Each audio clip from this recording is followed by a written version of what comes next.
If you love the outdoors the way I do, you've probably been to Yellowstone National Park. Now, if you haven't, and even if you're not a really big outside kind of person, you need to check it out. It really is something special.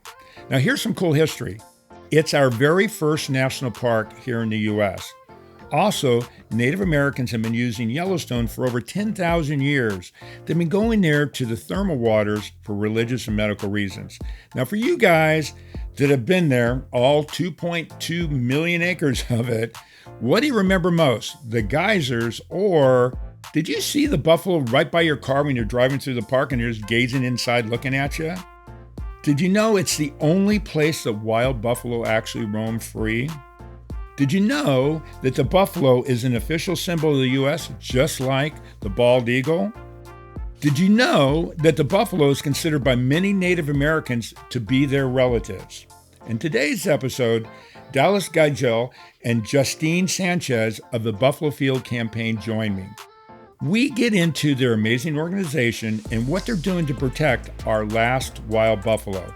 These buffalo are non-domesticated, their genes are intact, and they're continually free. And because some government legislation, they're really maybe in some danger. Now remember this, when the settlers started moving west and the slaughter all the buffalo happened, we're talking millions here. We're going to get into this in the episode. But in 1900, it was estimated it went down to only 23 being left. Now millions to 23. Luckily, today, we've got roughly 4,000 to 5,000 left. Now, Buffalo Field Campaign is currently trying to find a solution to combine the thoughts of the Native Americans and the government to look at both sides and to come up with a system that works for everybody, but most importantly, for the wild buffalo. Now, here's a really cool note. On June 4th of this year, a white buffalo calf was born. Now, some say it brings forth the Lakota prophecy. It's of hope and a need to protect Mother Nature. So, me for one, I really want to believe this one. Dallas and Justine have a very important story and message to enlighten us on the struggle to keep our wild buffalo safe and around for all the generations to come. Now listen closely. This episode is informative and so very important. Now I really hope you love them as much as I do, because I've had the pleasure to spend some time with them and they're just great people. So get ready for a great episode.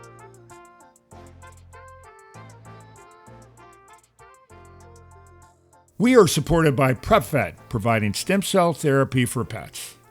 As a pet lover, did you know your pet can benefit from the incredible healing power of stem cell therapy? Prep Therapy offers a groundbreaking solution taken right from your pet's own blood. Say goodbye to joint pain, arthritis, kidney and liver conditions, and more.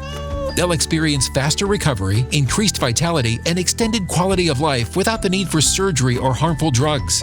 Put the wag back in their tail and discover Prep Therapy today at PrepVet.com. Save 10% with promo code FurRealPodcast, covered by most pet insurance. For real, for real, for real, for real, for real, for real, for real, for real, for real, for real, for real, for real, for real. Got a bunch of furry friends and I love them all the same. I'm an animal lover, veterinarian is the name. Let's share some pet stories from heartwarming to strange. Losses and gains, from wacky to insane. For real. You're now tuned in to For Real with your host, Mark Kyle.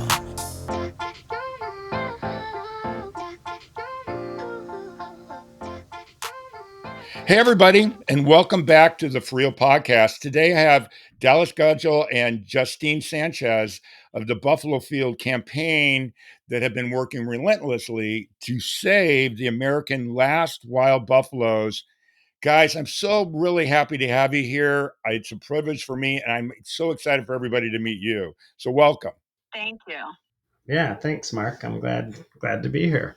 Well, the cool thing is, when I've been reading and, going through your guys' website and, of course, doing some research on Bison, you guys are doing a pretty amazing thing. And it's a story that really needs to get out there, because I don't really think, I know probably in your part of the world that people know more about it. But when you find out about all the crazy things in the history, it's pretty amazing.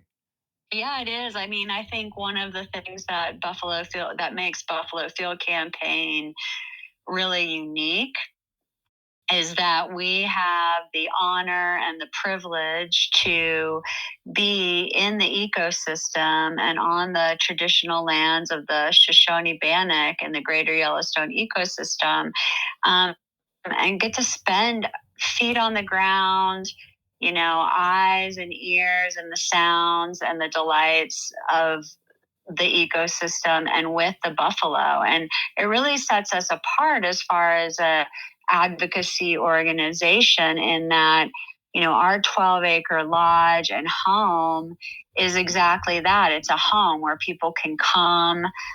You can stay with us from anywhere from 2 days to 2 weeks to 2 months to 2 years, and actually get out and walk and spend time and be with our last wild migratory buffalo in their traditional lands.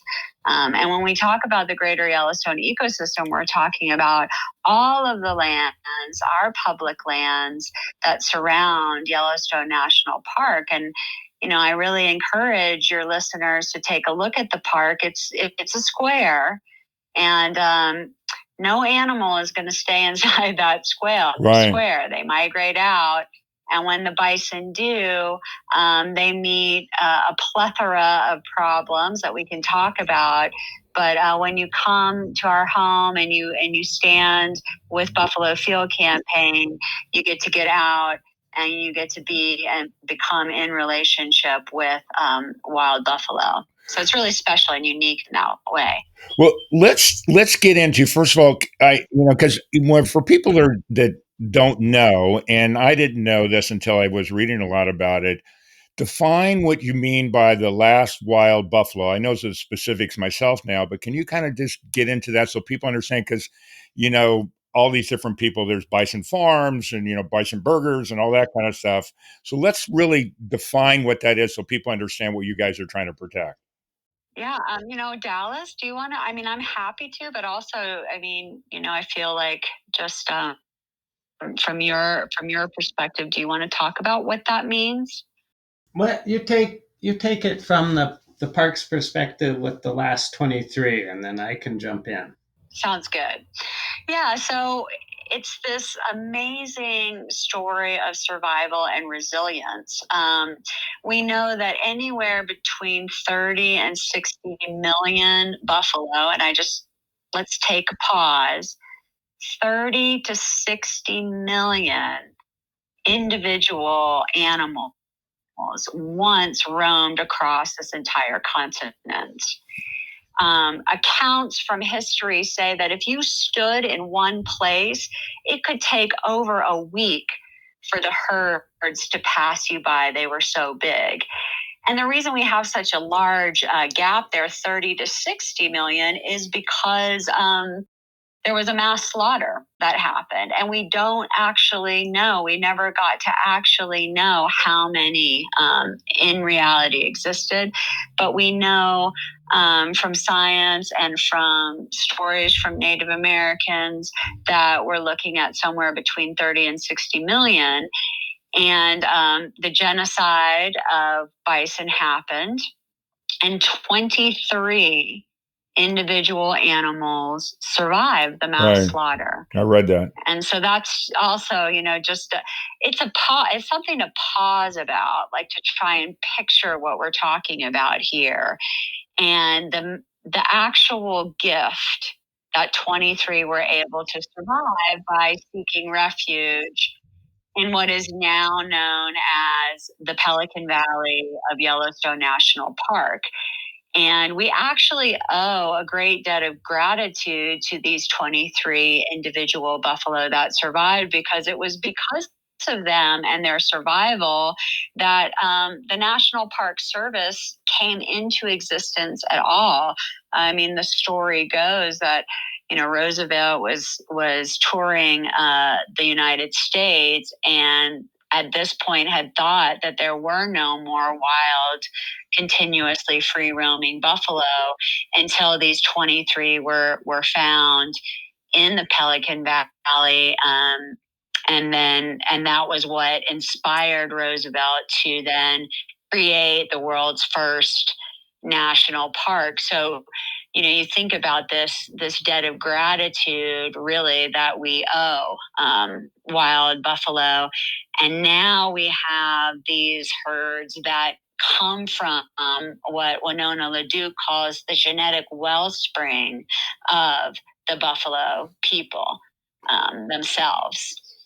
And yeah, Dallas, don't know if you want to add to that or color that in a little more. Yeah, that's a really good synopsis of where we are with the wild herd in the park. And so now we fluctuate between, over the last, I don't know, 10 or 15 years, 3,000 up to as many as maybe potentially 6,000 a year or two ago. We're probably 5,000 or under right now, that are essentially stuck on their reservation of the Yellowstone National Park, that 2 million acre square with its arbitrary box, its lines on the map. Yeah. And they're stuck there. And the reason, one of the biggest parts of the picture is part of the reason why the bison were exterminated. Certainly there was a monetary component in various parts and pieces of the animal itself. And the other reason is this was the Aboriginal primary food source of my four-legged relatives, for the Lakota, Nakota, and Dakota people, as well as 30 or more other Plains and Rocky Mountain States tribes and Pacific Northwest tribes. This was because the buffalo were all over North America, from Florida up into British Columbia. So this was our Aboriginal food source. We had these arrangements, agreements, contracts, if you will, with the four-leggeds, and they were exterminated because they also were trying to exterminate my people. And then I was put on a reservation, and my ancestors were put on reservations, and we were stuck there. I read that, Dallas, and I wanted to address that, and I'm glad you're bringing that up. What you don't think of is, again, when we were talking before recording, is when you start digging into it. But it was, getting rid of the buffalo. One of the things I loved, one of the analogies we were saying, there were so many buffaloes, it would be the same as you went to a forest and try to count all the leaves. That's how many there were. And that in itself is just astounding. But what the correlation between when we had all the whites coming to settle the land was getting rid of the buffalo, got rid of your people, because there were nomads going from wherever the buffalo were traveling. And that was the way to get rid of them, was get rid of the buffaloes to get rid of the Native Americans. Yeah, it was a key component of the Native American genocide of North America, was to get rid of our Aboriginal food source. And we have, this traditional ecological knowledge. And you were talking about, we followed the buffalo. Well, maybe it was the opposite. We don't really know. Our Plains tribes used fire management, just like Rocky Mountain States tribes, West Coast tribes. There were prescribed fire management systems of the Plains as well. And maybe because of that ecological knowledge and the health and the holistic overall health of ecosystems and bioregions that we participated in as two-leggeds, understanding we're part of the natural world, not separate from it, as the colonizers seemed to think that they were separate from the natural world. And as they began to encounter Native Americans, they just really didn't seem to understand our lifeways. We had traditional lifeways. Sometimes we call them buffalo lifeways that were part of nature. And in our prescribed burning, the buffalo moved around accordingly based on that, with those 4-foot tall grasses, 5-foot tall grasses on the plains. And maybe the buffalo followed us because of our ecological knowledge with our prescribed burning. Wow. So the jury's out on that, Sure. But it was a relationship that we have, and we to this day continue to want to try to live in right relationship with the natural world and with our non-human relatives. But in Western culture, we've kind of moved far away from that. And I think we all feel the effects of that with climate warming and loss of biodiversity. I got a question for you. When I was going through your guys' website, they mentioned Sitting Bull. So was he named after a buffalo then? Is that where the name came from?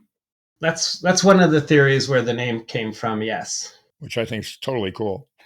And I love the other terms too: Western doorkeeper, elder brother, and the Great One. And so, because it was spiritual for the Native Americans, right? Yes, it was. This is our ancestor. It's just an ancestor that we are in relationship that happens to have four legs. It's still our four-legged relatives are still our relatives, and so we approach them, Wow. with that kind of respect. So if you could see the smile on my face, because I think it's just awesome. But let's dig into this a little bit. One of the things when you talk about the buffaloes in Yellowstone, the other buffaloes out there, they've got cattle genes in them, so that makes them completely different than what we're talking about, right?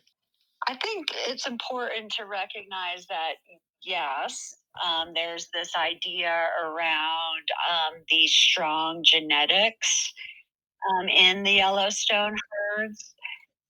But I think it's equally as important to remember that we're talking about a group of buffalo that have lived continuously within the full complement of biodiversity, meaning predators like the grizzly bear and the wolves and the badgers. I mean, the greater Yellowstone ecosystem is one of the world's last fully intact ecosystems.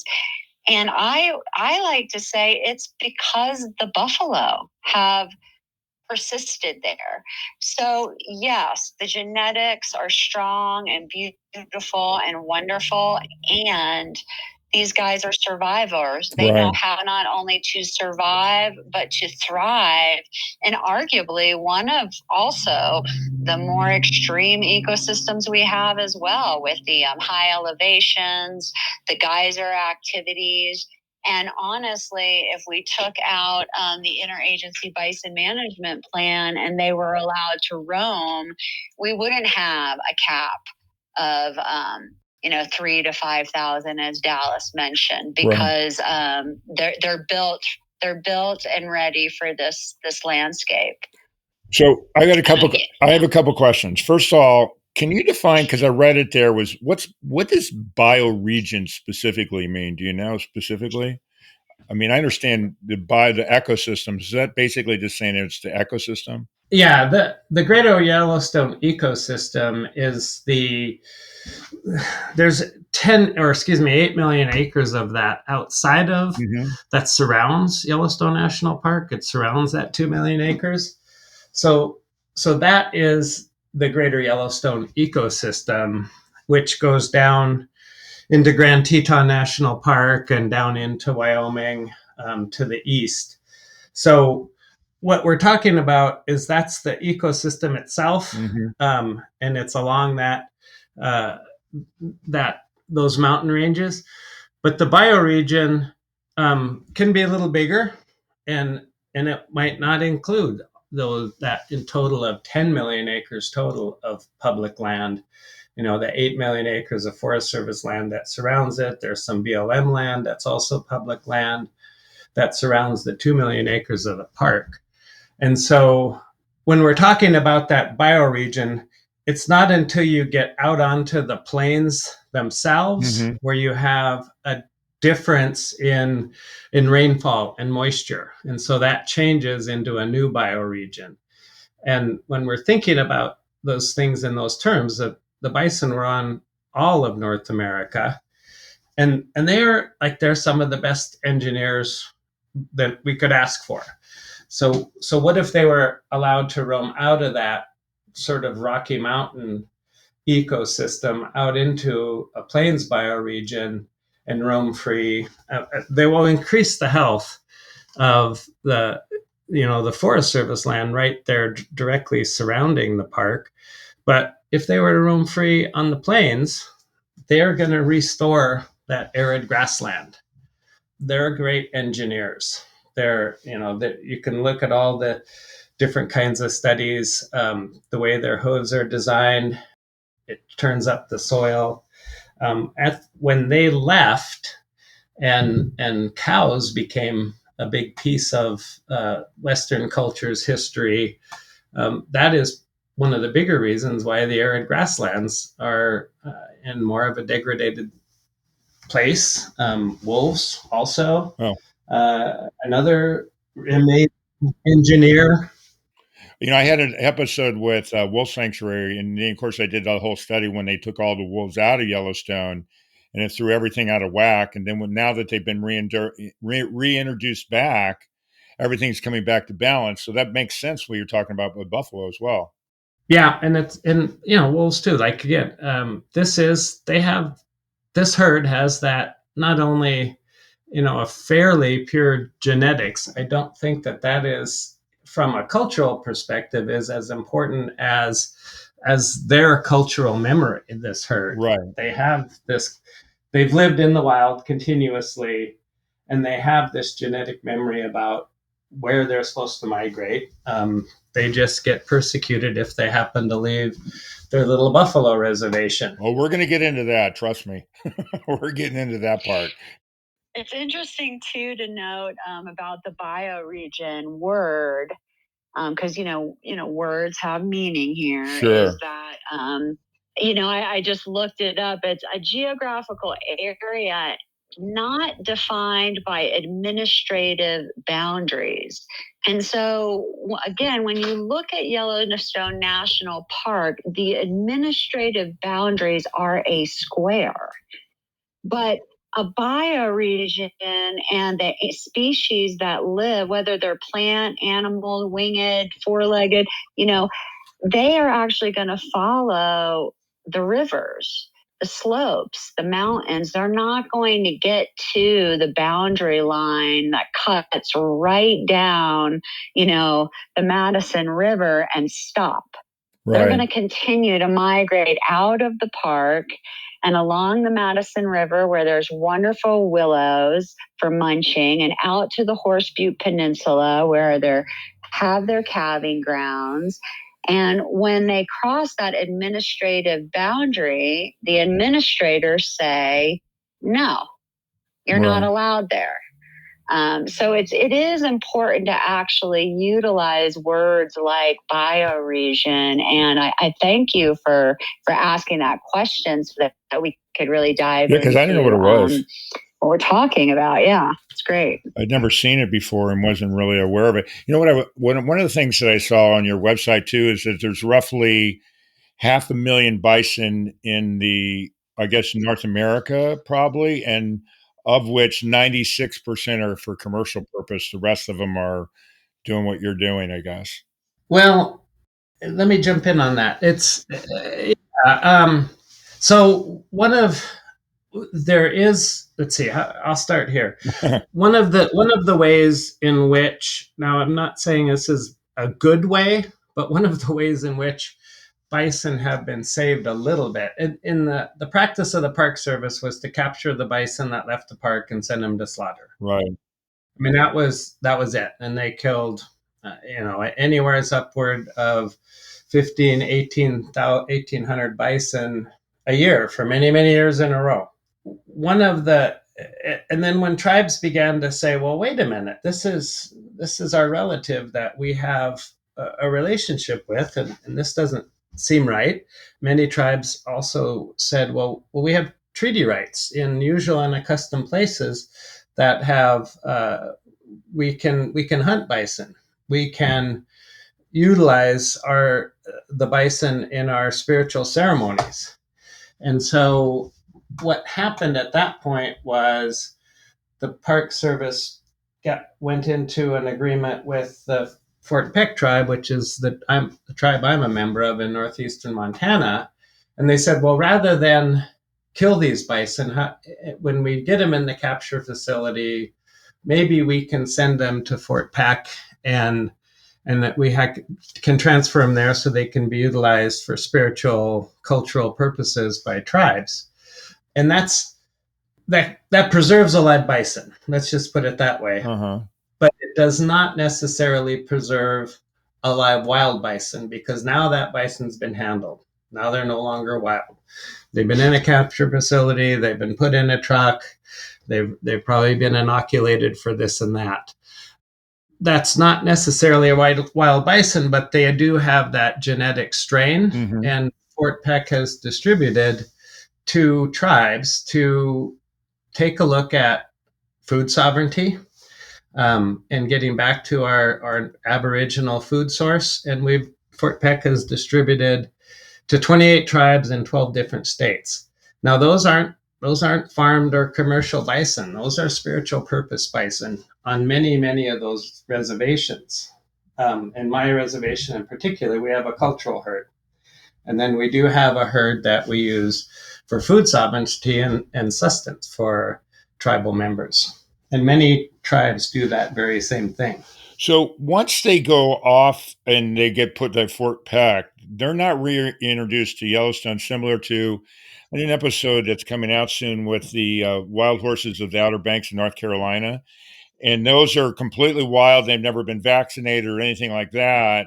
But once, if one of the horses get injured or needs help, medical help, it goes to veterinarians. They don't reintroduce them to the tribe, mainly, or the band of horses, mainly because of diseases and things like that, to protect them. Is that similar to what you do with a buffalo if they go there for the spiritual reasons? Well, when tribes have their own spiritual herds, yeah, they're not going back to the park. Okay. That's why that at the core of this discussion is that wild herd needs to be at 20,000, in my opinion, 30,000. Right. And so the carrying capacity, even by the Park Service own admission, inside that little square of 2 million acres is up to 10,000. Well, they're managing for 5,000 or under at this point, maybe up to 6,000 if this new management plan is approved. That's not near the carrying capacity of the park. You add in the whole 10 million acres of the ecosystem, that carrying capacity is probably upward of 20 or 30,000 bison. Well, hold on for a second, because this is I didn't read this and I don't know this. So basically, what Yellowstone right now is saying, our max capacity of wild bison inside the park is 5,000. Is that their number? That's their management target. Oh, I didn't know that. And so that's why what you were saying is, once they're captured, once that kind of breaks them of their wild nature. Uh-huh. The second piece of that is they don't return to the park. And that's why that wild herd needs to be using that entire ecosystem of our public land outside of the park, Right. all 10 million acres. And that herd should be at 20 or 30,000, and it should be able to roam free. You know, because I was going to ask you that question, because when you said the year before it was 6,000, now it's down to 5,000, did they actually cull the herd and just take some off land, or did they? And we'll get into when they go out of the park, because I want to save that a little bit until we get into the history. Is that what they do? If they're That's what we're talking about. This capture for slaughter is a cull program. wow. This is an interesting piece that, we're having a discussion internally, but Daryl Geist, who's our Buffalo Field Campaign Habitat Coordinator and has been with us for 20 plus years around Yellowstone National Park's new plan.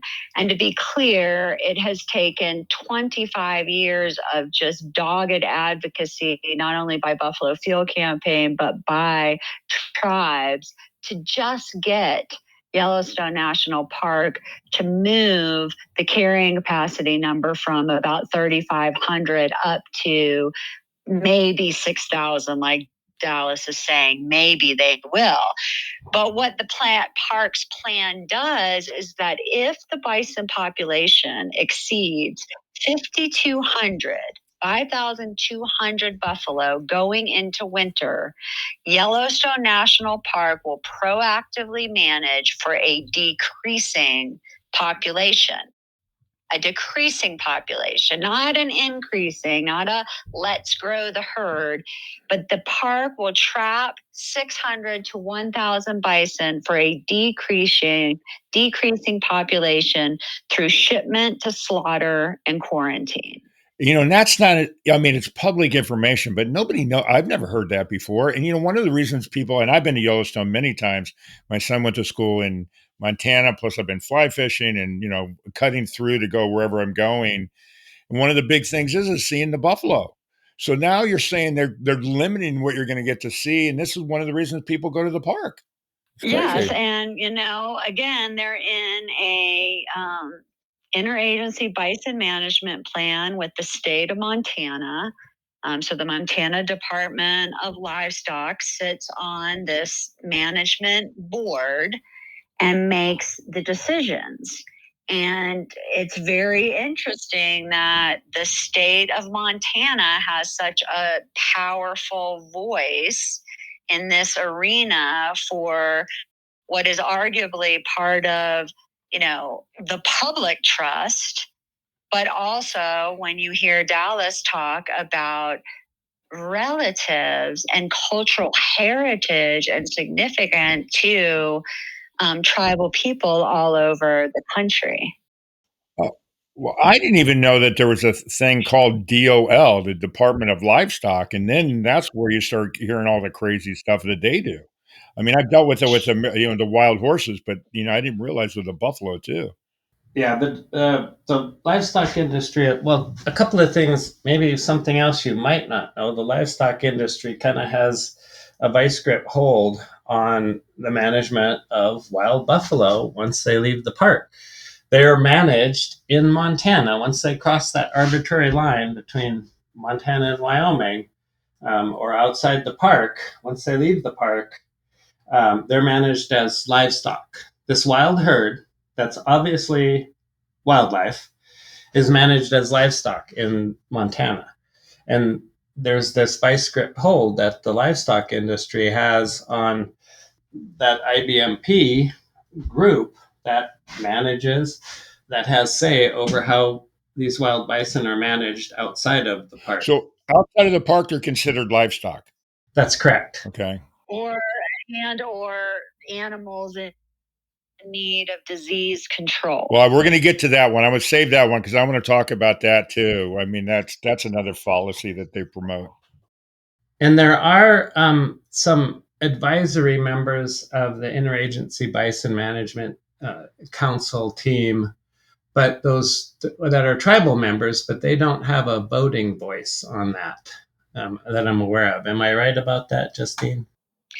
Yeah, yes. And, I think it's interesting as we're talking about this, that, in the Bison Management Plan Record of Decision dated July 23rd, 2024 by Yellowstone National Park, their management plan is intended to, quote, support the protection of Montana state's livestock industry and to manage bison, quote, at a population level that does not exceed the winter range capacity of Montana's tolerance areas.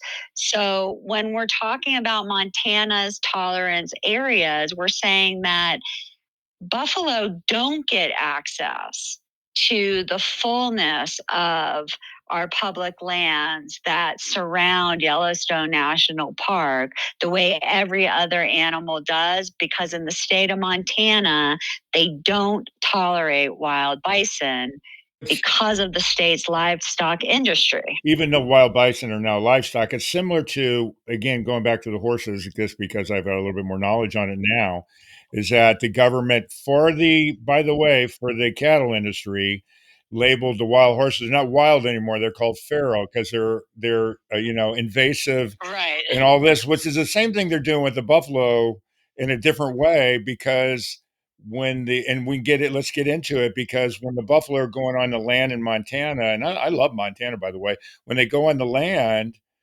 they're on public land, and it's a lot less expensive for the cattle people to be on the public land versus either wild horses are to be on their own private land, one, but if the buffalo are taking up some of their prize cattle, they're the crazy whatever livestock that should be slaughtered. I find it just really distressing. Yeah, and they're the decision makers Yeah, at this point of our public land, our Forest Service land. So when you do the math, one piece of the math is a livestock producer pays $1.35 or $1.36 per animal unit. An animal unit is a cow calf pair or 6 sheep. So that's what they're paying. They've been paying that price since 1975. This is a huge subsidy. I would love that business deal. yeah, because on private land, it's like somewhere between $20 and $30 for the same thing. Yeah, and so and there's a sense of entitlement. Often, not all ranchers have it for sure, but there seems to be a sense of entitlement that this, we've been doing this for 5 generations, and yeah, you've been paying $1.36 for a few of those generations. Whereas my public land, there's 640 million acres of public land in this country. There's 330 million of us. Each of us on this call owns 2 acres. So I don't want my 2 acres managed the way the way it's being managed. I consider these buffalo my public trust, and I would like my public wildlife trust to be able to walk outside of Yellowstone National Park onto my Forest Service land without being persecuted. Right. And we don't have a seat at the management table as the public. And so this is the issue that I have with a particular special interest like livestock producers having captured the decision makers of my public land. Can I just add to that? Because Dallas and I actually wrote a really nice piece about this, and we want to make clear that when we say, the livestock industry getting handed this deal to them, we're talking about big business. That big business alone has the funds for the equipment and staffing to fully exploit these kind of deals. Right. They alone can afford the vast number of livestock, and no effort is made by the federal government to rectify these disparities. So big business is uniquely capable of exploiting these giveaways. And I think it's important for listeners, to really hear that, because I know, and like Dallas said, there are, good regenerative agriculturists out there doing good, and they don't get access to this corporate handout, really. Right. And the other thing too that bothers me, and obviously for Dallas, it's significantly more because it's your history, but it's my history too. Everybody that's listening in there, are the North American history or the buffalo and the wild horses and that. We're going to say, okay, we're going to put some cows here now instead. It really bothers me. Yeah. What you just said there reminds me of something that I've been working on for a couple of years. Is there are some keystone species that are indicators of biological health, overall ecosystem health, holistic management tools like these engineers we talked about, the buffalo, that can restore ecosystem health and help restore some of the biodiversity loss that we're watching. And one of the things I'm working on is getting tribal governments, tribal people that have treaty provisions and with the federal government into management, co-management, joint stewardship, co-stewardship of these public trust species like buffalo. So thinking of buffalo, grizzly bears, and wolves, there was a piece of legislation introduced in 2019 in Congress to promote tribal co-stewardship of grizzly bears. Well, I've been working on kind of a similar piece of legislation for a couple of years that would, one, promote additional protections of these species, buffalo, bison, and wolves. And two, it provides provisions for tribal co-stewardship of these three species. And if that's going to happen, based on Order 3410 from the Department of Interior, the first species that could likely be managed, co-stewarded by tribes and the federal government together would be bison, because that is already in place based on some treaty rights with the federal government. So I'm looking at trying to get tribes have a voice in the picture here to manage wild bison. Well, it should be a level of respect with your history and all that. That at some point you would think that we're more aware as human beings based on the American history that we'd have respect that you should have a big say in what's going on. Yeah, and I think that's why this Order 3410 coming out of Secretary Holland's office has put forth the idea that tribes ought to be co-managers, co-stewards of certain wild species. And I think that is that's something that we need to be thinking about. I guess I'll leave it at that for the moment. Okay, well, I'm going to go into another area because this is how they justify it. Aside from taking over the land because they're on their land, and I'm going to probably really bastardize this word, Brucellosis. Because that's their excuse is going to be you're giving it to our cattle. Can you get into it and pronounce it properly? I knew I was going to say it wrong, Yeah. but I want to. Can you get into it? Because reading it as you go, I know there's always a reason, right? And here's our reason. So let's hear it. Yeah, I'll say it this way. It's brucellosis. Brucellosis, close.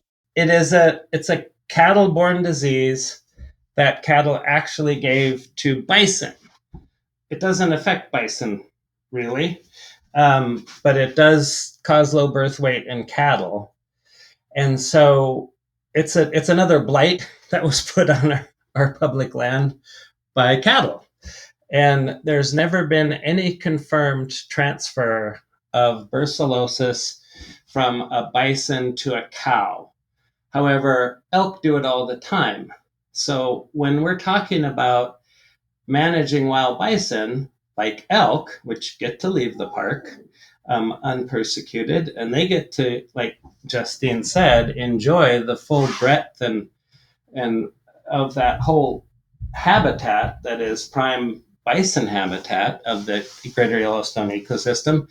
Elk transfer brucellosis all the time. They're not managed as livestock. It's never happened with a bison. And so that is the scare tactic that comes up. And I like to downplay that because it's just not a real issue. They're trying to scare people, basically saying, well, I'm assuming, by the way, this is me, a bunch of assumptions, but they're saying, well, if those buffalo go in, they're going to give our cattle this, and then we're going to ruin all the cattle. It's a scare tactic, basically, right? Pretty much. That's how I see it. Yeah. And also, it's important to realize that we've got 150,000 elk living and accessing the fullness of the greater Yellowstone ecosystem, and elk have transmitted brucellosis to cows in the wild setting. So that right there just debunks the whole, brucellosis is, scary and must be managed with this heavy-handed bison management plan, because elk have it and elk spread it. So what's your theory on why they're not going after elk? Because there's so many less buffalo. What's the theory behind that? Why do they not care about the elk when they care about why are the buffalo such a big deal when they're not there's not that many of them. What's the deal on that? They just don't like buffalo?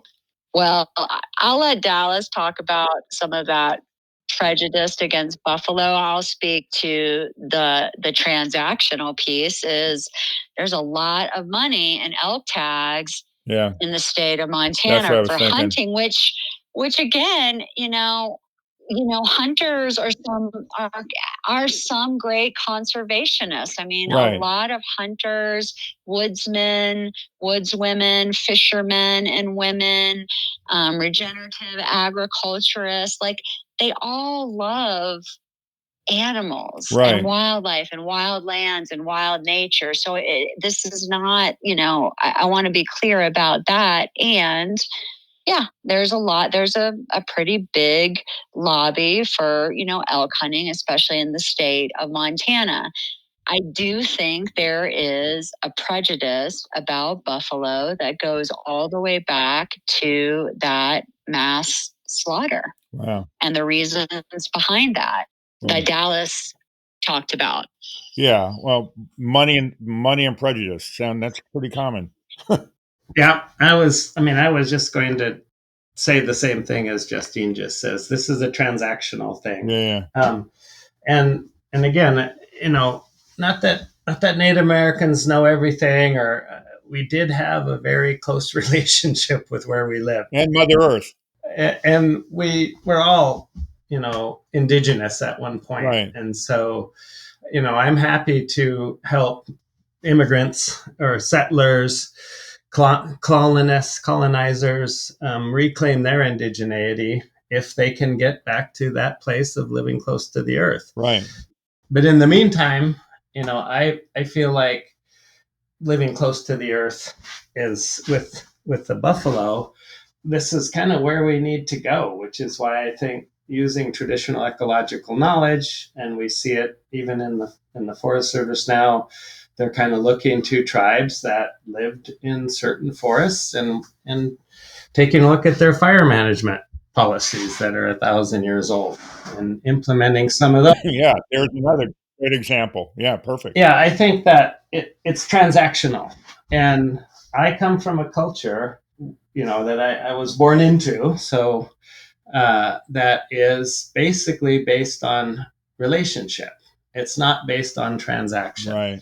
And that's how I feel like if tribes were involved in the management of some of these wild species or involved in the management of some of our public lands, which is happening.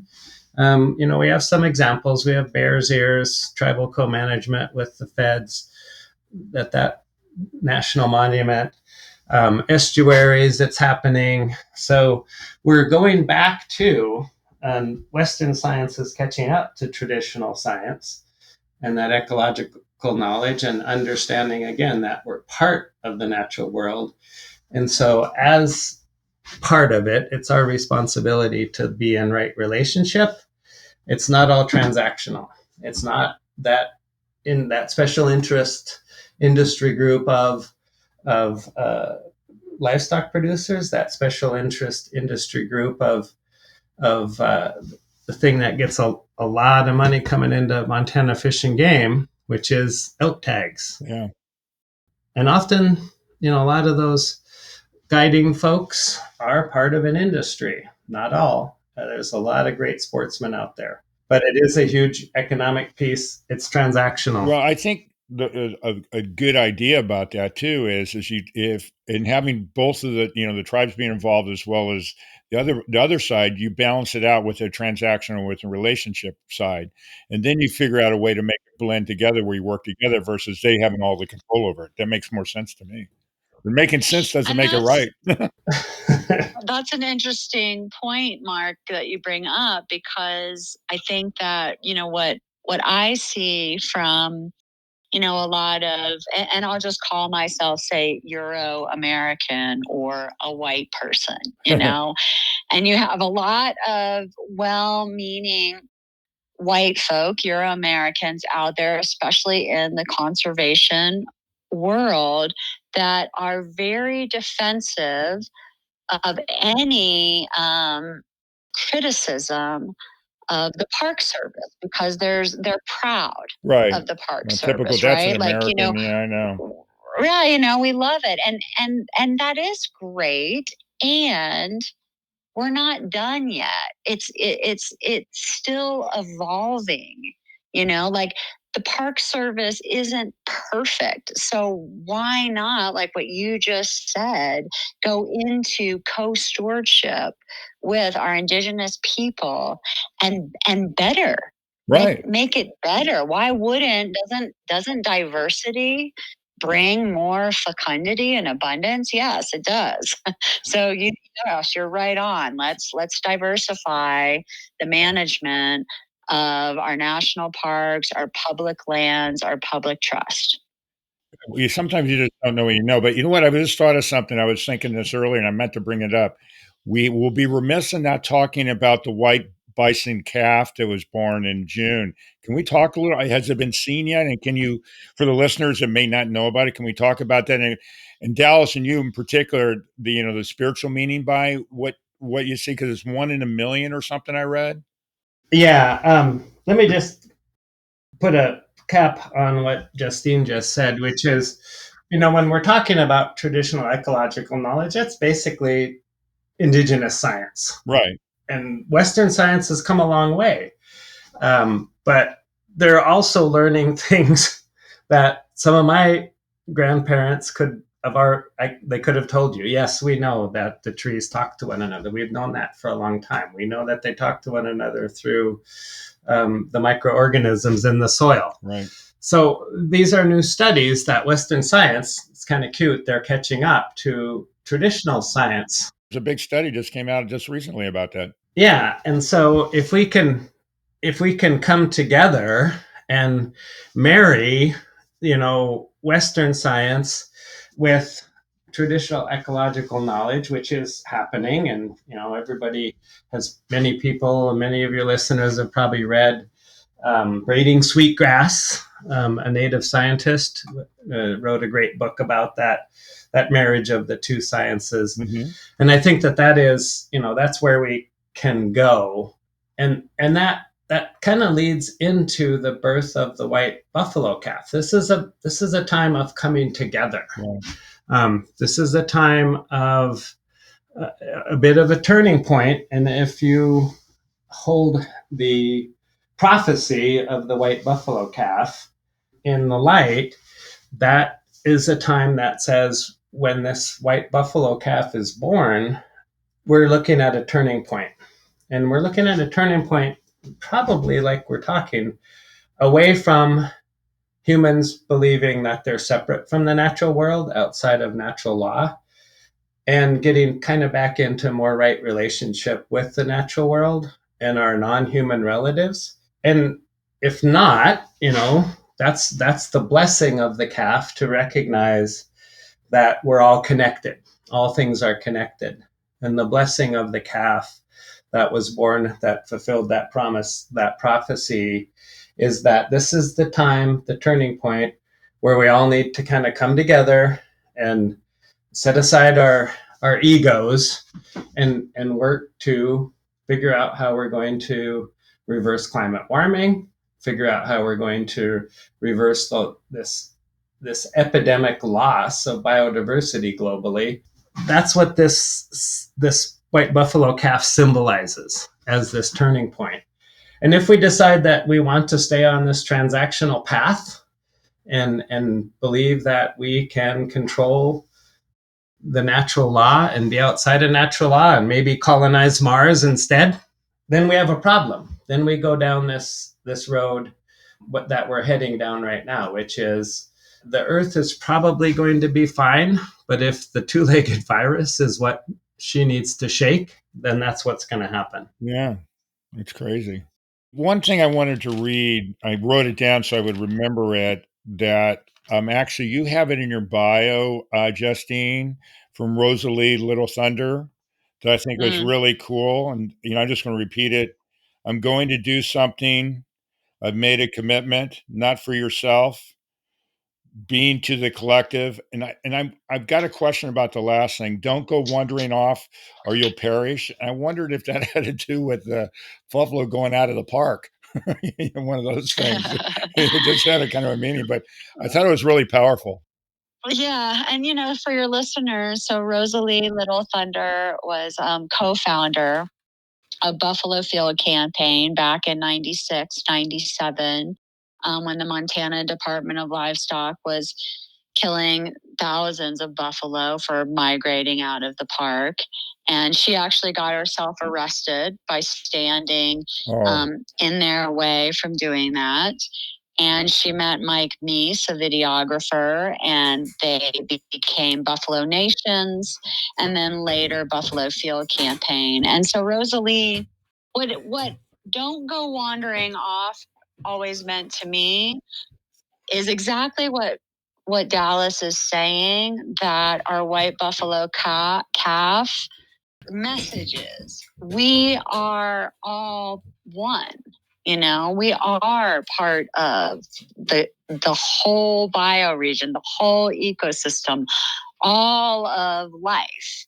And we two-leggeds, we Euro-Americans, even, we're not greater than the buffalo or the winged ones or the finned or the creepy crawlies. We all need each other to survive. And so for me, with her quote, "Don't go wandering off," it's like that remembering. And I really feel what you said. Yeah. And what you said too, Mark, like, I don't have it in my cultural memory, and I feel it when I'm in the field with the buffalo, like, there's something really deep that is missing. Mm-hmm.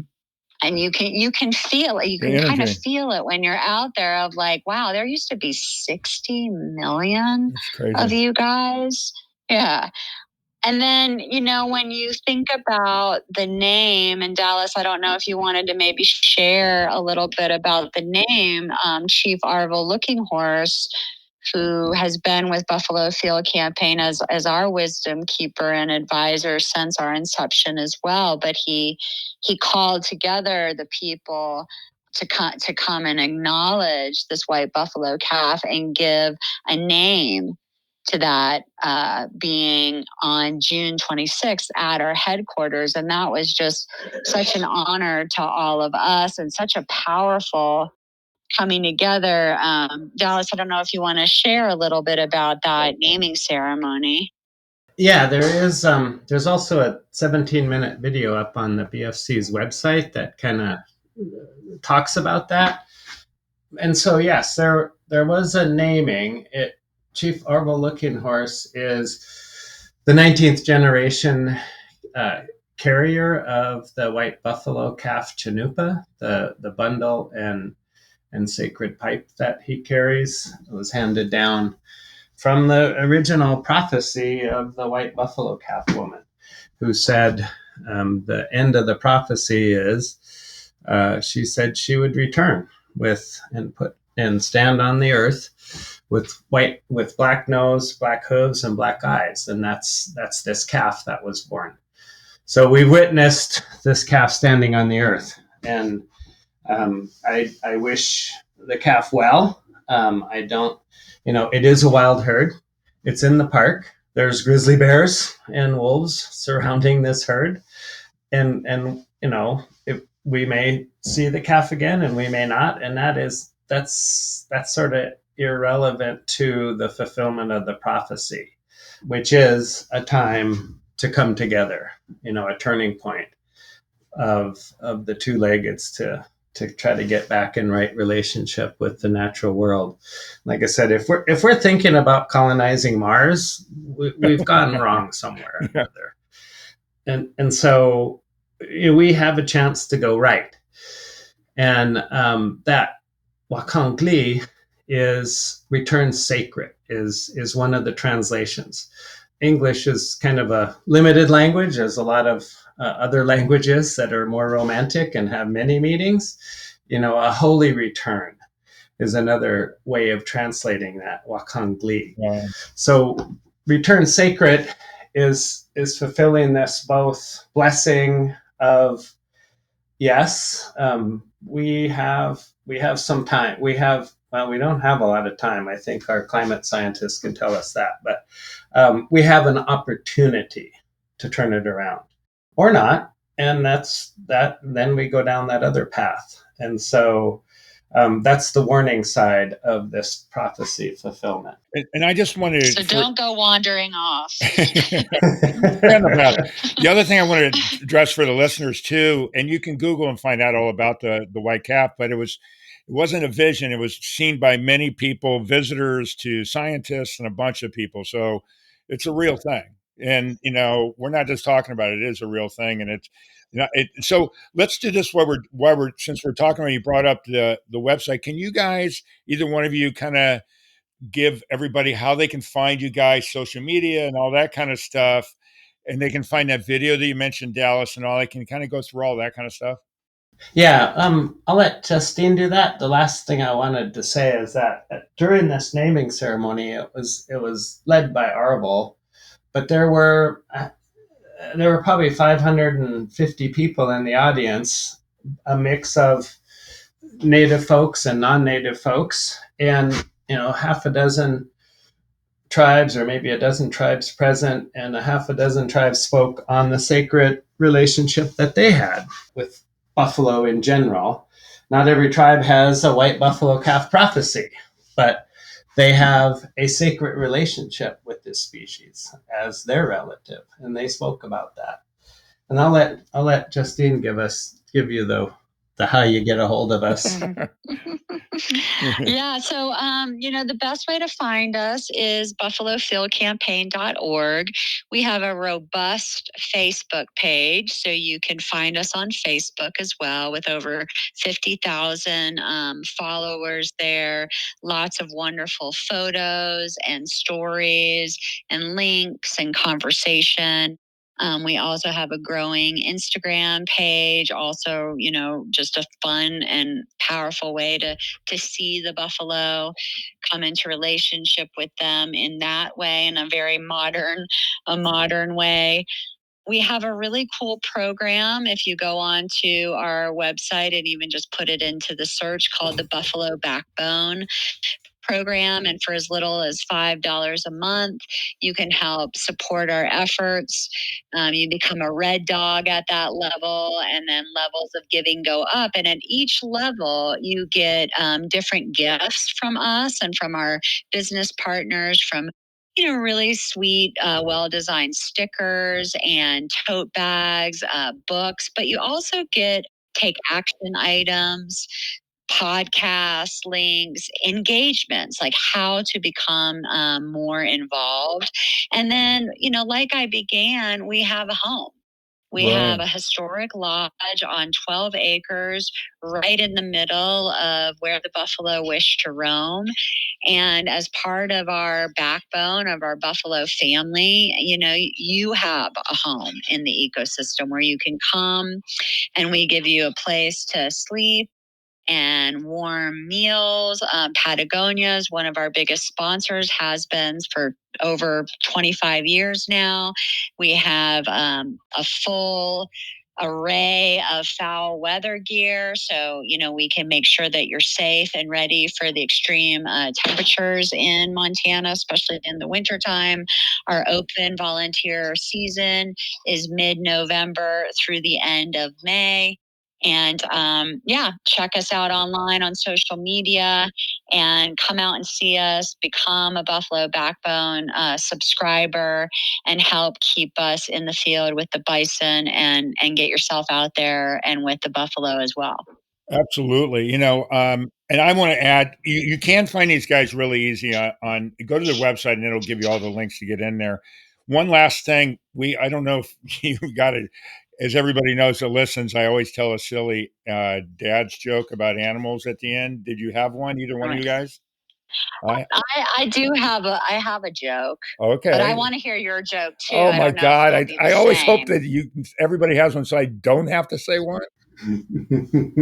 I have one for you. I have to tell Dallas that Yeah, go ahead. Maybe gonna. Okay. What did the father buffalo say to the son buffalo before as he was going off to college? Oh my God. I swear to God, it's the same joke. It's the only one. I know. I'm not going to say it because I know it. Dallas, can you guess? I don't know. I'm stumped. Okay, let's on three, Justine. 1, 2, 3. Bison. Okay. That's hilarious. Anyways, all right. First of all, both you guys, thanks so much for being on. I really appreciate it. And then for everybody else listening, obviously, Justine and I need some really big help with jokes. So Yeah, we do. if you will email me at mkyle@forrealpodcast.com, and if you want your children to say a joke or you want to tell a joke or whatever, please email me, and I promise you'll be on. And lastly, too, if you've got a good subject like this subject, this is an important subject for people to understand and a great cause. Please send it in because I'll get back to you. I promise I will. But most importantly, you guys, thanks again. And for everybody else listening, from the bottom of my heart, thank you so much for real.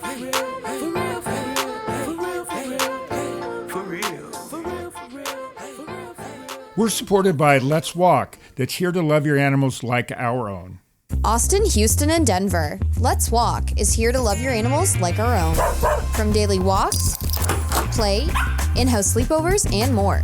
Go to work, out on the town, or take a vacation knowing your pets are in the best hands. This woman-owned small business does it all. Check us out on Instagram at Let's Walk Austin, Houston, and Denver. That concludes this episode of For Real with your host, Mark Kyle. For previous and future episodes of For Real, listen via all major podcast streaming sites.